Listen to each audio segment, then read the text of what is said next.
What's going on, guys? It's Jake here, and today we are going to talk about how to use your laptop while it's closed.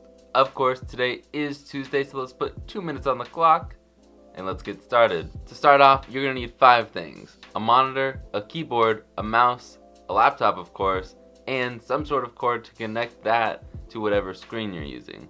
The cord can be anything that works with both your laptop and your monitor. Now open your laptop, click on the search bar in the bottom left corner and type Control Panel. From there, click on System and Security, then hit Power Options. Now you want to go to the left side and click Choose what closing the lid does. Here's where you can customize it however you like. If you want to look at the different options, just click the drop down menu on the corresponding action, then click the option you want. Do not forget to save changes before you exit. Connect everything to your laptop and then you're good to go. And I still have so much time left, I guess I'll just end it. This is definitely a new record.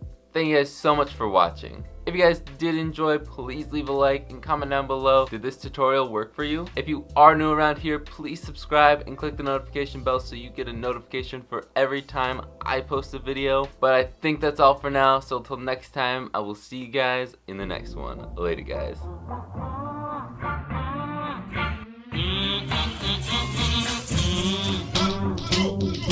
There have been so many loud cars driving by. I don't know why.